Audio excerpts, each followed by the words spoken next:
Nimo. Sa dihang si Kristo nagpakatao, pinagi ng Virgin Maria siya nagkaroon ng mga tayo sa inyo pagkakalayo, madalangin kaninyo, pinaagi sa iyong presensya. Magpabilin sa kanunay uban kaninyo, rumulambon yung hukma sa usag-usag, mahupay kaninyo diha sa iyong mata sa akin. Dinasig sa iyong pagtulon, anong paliginan, panikamuti labaw sa tanan.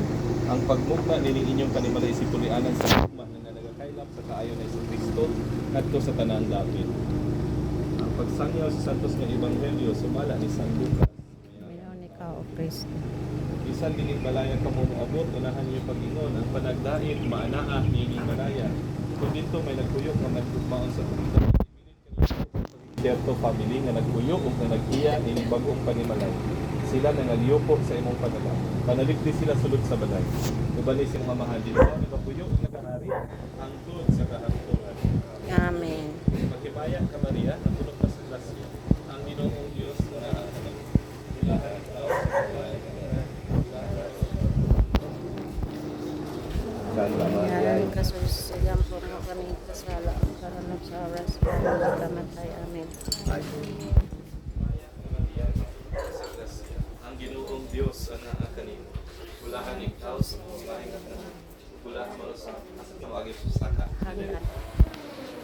Santa Maria, inahan ka sa Diyos. Ikaw sa among kamatayon. Pamasahe daw dahil. Pila to daw.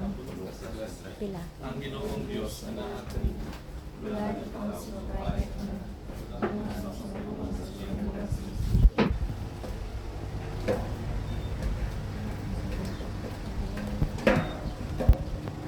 Kadali lang.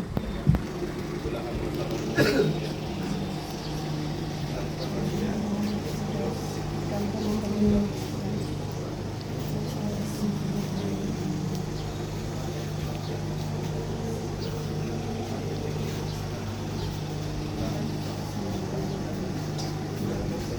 sa tiyan mo sa Jesus. Dito ka sa ubos.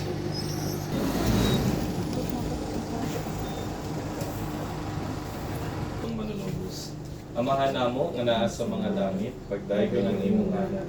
Mabot ka namo ang imong ingharian. Matuman ang imong pag-uot sa yuta maingon sa langit.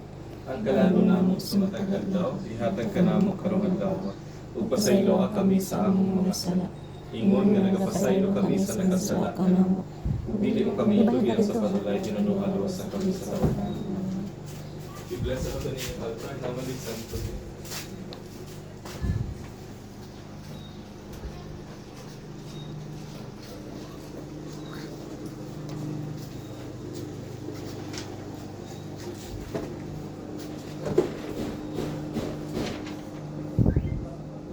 Hinaot na ang kalinaw ni Kristo maghari sulod sa atong kasing-kasing ug iyang pulong magpabili at tadinhi kanato.